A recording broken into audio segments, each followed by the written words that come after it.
I'm sick of being judged for reading Romantasy.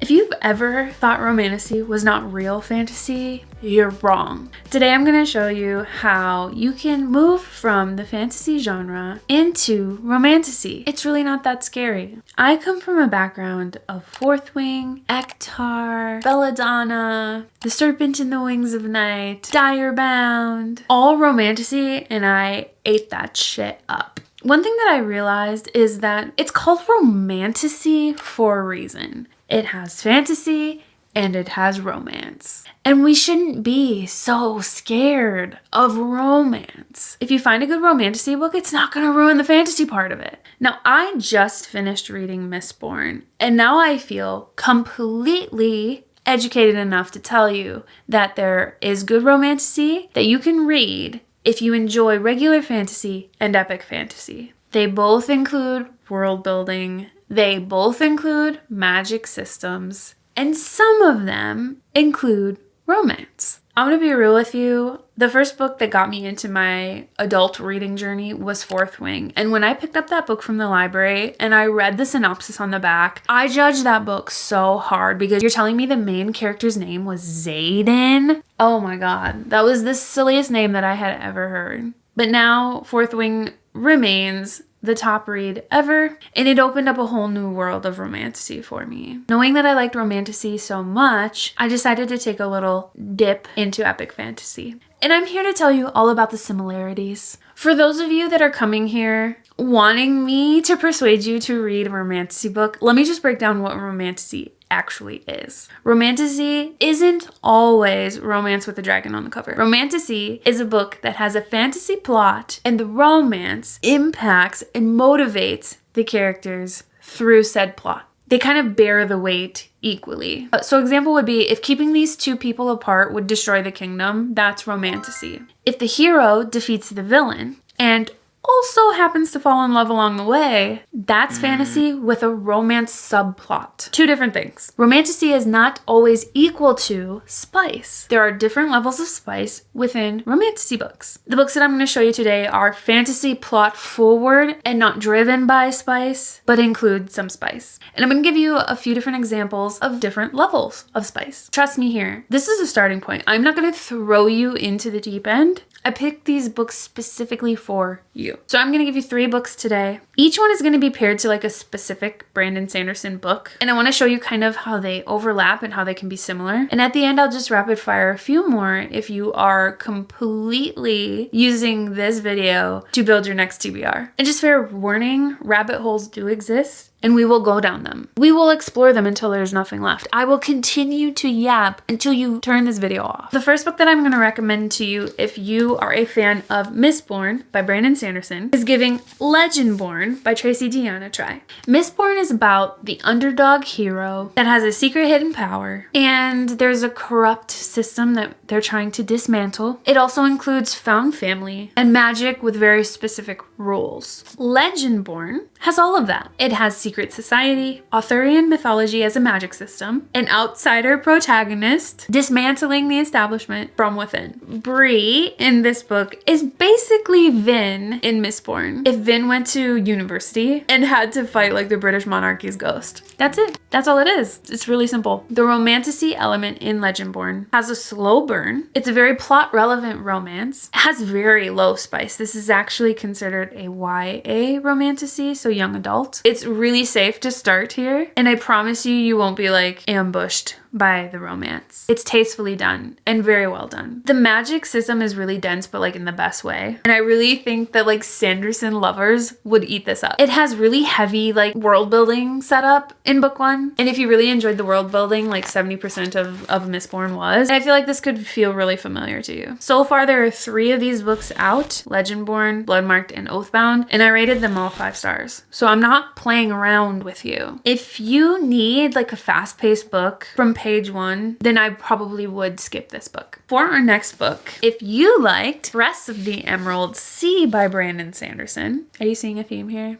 Then I would recommend to you Once Upon a Broken Heart by Stephanie Garber. As we know, this is a very different sort of book compared to Mistborn, but I loved this book so much. Tress has like a whimsical narrator. It's very adventure driven, and I think like the romance, there's like a hint of romance, and I think it sneaks up on us. Once Upon a Broken Heart has the same storybook quality. The author really writes as if there was a whimsical narrator telling you the story. And it feels very fairy tale-esque. This is like if Tress felt like a bedtime story for adults who like chaos, then this is like the cousin. So maybe be real with you, book 1 I actually rated 3 stars. It was kind of low. And I think that's because I was just adjusting to the whimsical tone that Stephanie Garber used in this series. But I would advise you to stick with this book if it's feeling a little slow and a little repetitive, because book 2 and book 3 are so amazing. I think once you get to learn about the characters and you form those relationships with them, you're really going to enjoy book 2 and 3. This series really rewards patience in the same way that Brandon Sanderson really wants you to trust the narrator in Tress. So the romantasy element in this book is the romance is kind of built around a bargain with a morally gray character, and it is very plot driven. The romance is mentioned a few times throughout the book, but it's not driving the plot. There is low to no spice in here. Again, this is another YA series, so this is perfect for a starting point, and it feels very safe. Jax in this series is a complete menace,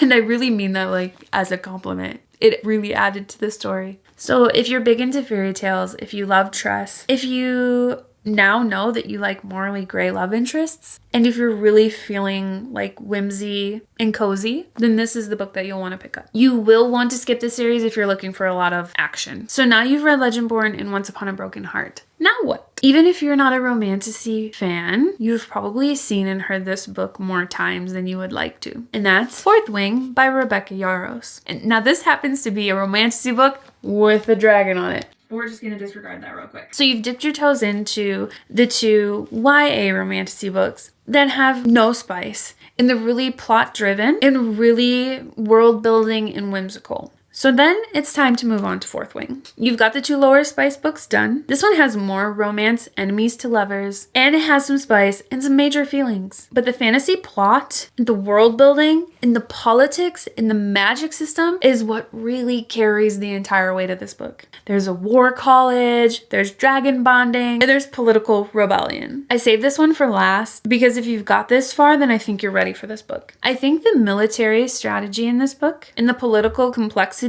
will feel very familiar to Brandon Sanderson readers. I think that the magic system has rules here, and it's built off of logic and not just like vibes. The world building in the first 3 books of this series are genuinely layered. There's history, there's politics, and there's lore. This is not a book where the fantasy is just like the backdrop for all the kissing. The dragons actually are load-bearing, and we build connections with the dragons. They're sentient. So there is actually spice in this book. There's no point in like pretending that there's not. The main male character actually contributes to a lot of the Fourth Wing fandom, but I think it arrives at just the right time in the book that you're already hooked. I think by the time that you get to the spice, you won't be mad about it. It will enhance the story for you. And quite honestly, if you're not into the spice, you can kind of just flip through it. I think that this is a great place to start if you're ready to fully commit to the romantasy genre. If you love dragons or the pairing of mythical creatures, and if you really like slow burn, then I think this pays off. If spice is genuinely not for you, then I would skip this book. But I will say the spice gets spicier as the series goes on, so you could still read book 1 without all the spice of book 2 and book 3 if you chose. And let me just be clear with you, if you're into the romance in this book, the series is going to destroy you.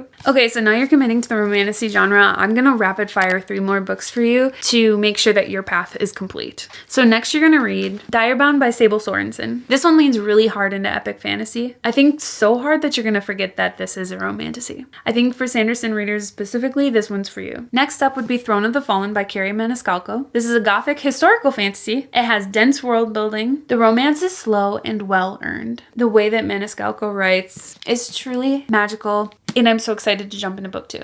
And last but not least, we have Serpent in the Wings of Night. It's the Crown of Nyaxia series by Carissa Broadbent. It's a political vampire tournament, and the fantasy plot carries hard. I think this is where you go when you're fully ready to leave Sanderson territory and maybe never look back. I think too often Romantasy gets written off as not real fantasy, and I get it. Romance isn't for everyone. But with these books' magic systems, their world building, and their political complexity, I think all of these would hold up in a fantasy series. The romance does not weaken them, it only makes it better. So if you made it this far in the video, please let me know. Were you a fantasy snob, and are you going to truly give one of these books a chance? And if you were into epic fantasy and you did take that leap into Romantasy, I want to know which book converted you. Make sure to leave it down in the comments below. If you like this video, make sure to like, subscribe, and turn on notifications to know when I upload next. We're on the road to 1,500 subscribers, so every sub counts, and I truly appreciate you being here. As always, I look forward to seeing you in the next one, and thank you so much for hanging out with me. Bye!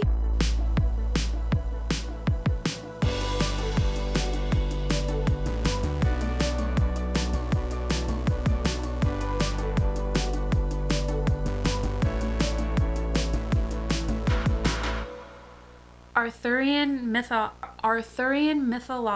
Arthurian?